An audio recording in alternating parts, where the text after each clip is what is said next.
This is the real thing, and he's the real thing. And let's get on our feet and put our hands together for our brother, our friend, our comrade, our beloved, our minister, Dr. Khallid Abdul Muhammad.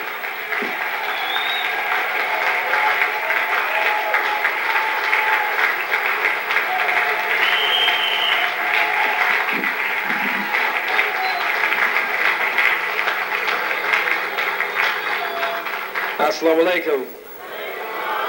Hotep. Free the land. Black laws for all black people. It's indeed my honor to have these few moments. I've written every kind of note you could write. I guess I used the wrong language. I wrote it in English over and over that I didn't want to say a word. Next time I'll do it in Swahili. Zulu. But just these few words and few moments, certainly we were well taught by Dr. Liverpool. We were well taught by really one who, whether she knows it or not, is a great inspiration to me. She's just so tough, so bad, so real, as she brings the history and the knowledge to us. Dr. Chelsea McIntyre, who I love very much. And you are very, very blessed to have this great assembly of black people that come together every Wednesday night at the Slave Theater, the greatest body of conscious and organizing black people anywhere to be found, anywhere here in New York City, under the leadership of Dr. and Attorney Alton Maddox. Give yourselves a better hand than that. This is the blackest thing happening on a Wednesday night, anywhere to be found all around. The United African Movement. This is a government of the people, by the people, and for the people. We just haven't understood who the people are. July 4th, 1776, we were in chattel slavery. July 4th, 1776, we were pulling the plow and picking cotton, and under the heat of the sun and the lash of the cat o' nine tails, we were working for this cracker. And so we have not received freedom and independence yet. 1994, 1995, 96, 97, moving toward the threshold of the year 2000, and we are yet not free. And since we have not received freedom, we have been Democrat, we've been Republican, we thought. I'm with the Democratic Party. I'm with the Republican Party. Fool, you're not even invited to the party. And it ain't even that kind of party. But the forming of an independent black party is a bold revolutionary step. For you will stand toe-to-toe with the cracker, knowing that politics in white America is not an end, but knowing that there are short and there are some gains that can be reached if we form our own black independent political party as we move toward black nationalism and a nation of our own. Government of the people, by the people, and for the people. You should have known that when they told you it was the White House. The White House is for white folks. Bath house is for bathing. The schoolhouse is for schooling. The steam house is for steaming. You shouldn't be confused about that at all. But there are those among us who I believe that are already bold enough, already strong enough, and others, if they're not bold and strong enough, if we will get behind them, and if we will put black power as a leverage there with them, we believe that we can keep them on the straight and narrow. But where our politicians go wrong is we don't put black power behind them as a leverage. And so they fear the white Jewish, you know, the Jewish people, those people who wish they could be Jews. They fear the so-called Jew. They fear the cracker. They fear the peckerwood. They fear Chuck, Bill, Jill.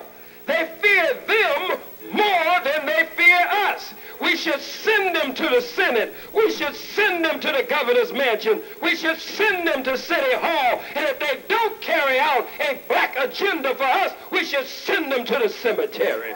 Every last one of them. God damn it, Attorney Alton Maddox. God damn it, Attorney Alton Maddox, it's time to get real. That is serious. Can't keep sending these boot-licking, butt-licking, buck-dancing, bamboozled Negroes in to represent us, and they sell us out as soon as they sit down with this cracker behind closed doors.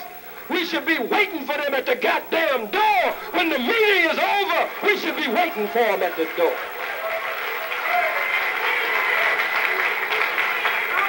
I ain't got but one problem with Nat Turner.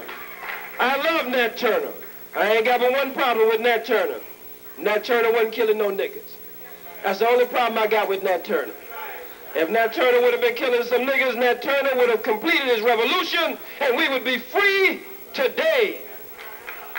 But Nat Turner did not understand the vice grip that the enemy has on the minds of our people. Oh, I'm talking last resort. We must first try to reach our people, teach our people wherever they are, show them the proper love. But if they won't come around, then some of them will have to be put in the ground. That is the nature of a revolution. You can't be some milquetoast, punkified person. That's not a revolution. A revolution uproots and overturns everything that gets in its path. A revolution is complete constructive change. A change in the political process. A change in the economics.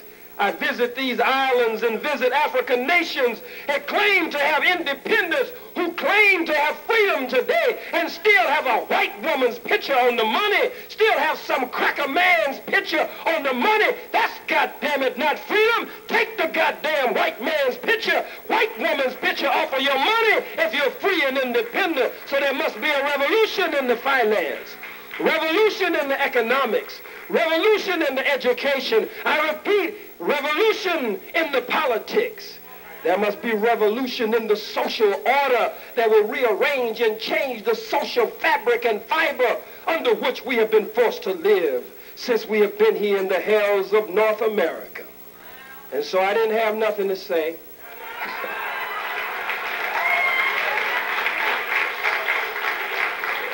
And I end on this note. We must form a black army. All you so-called killers, 1 or 2 or 3 come out to the slave on Wednesday, you supposed to be real hard. You supposed to be a serious killer.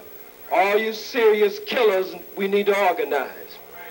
If the Negroes are having a summit, oh, Uncle Ben, you know Uncle Ben Chavis, they're waiting to put the nigga on a new box of rice.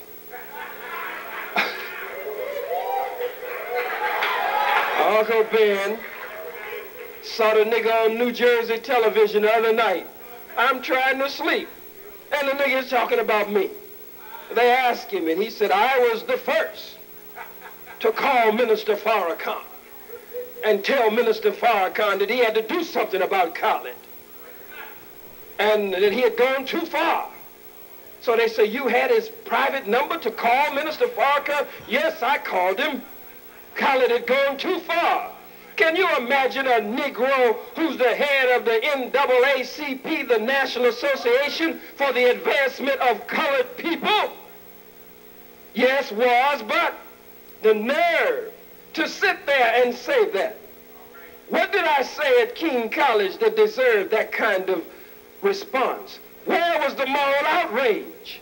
I stood up boldly and strongly for the liberation and salvation of the black nation. Don't tell me how to talk to white folks. I'm not going to dress up no goddamn words for the white man.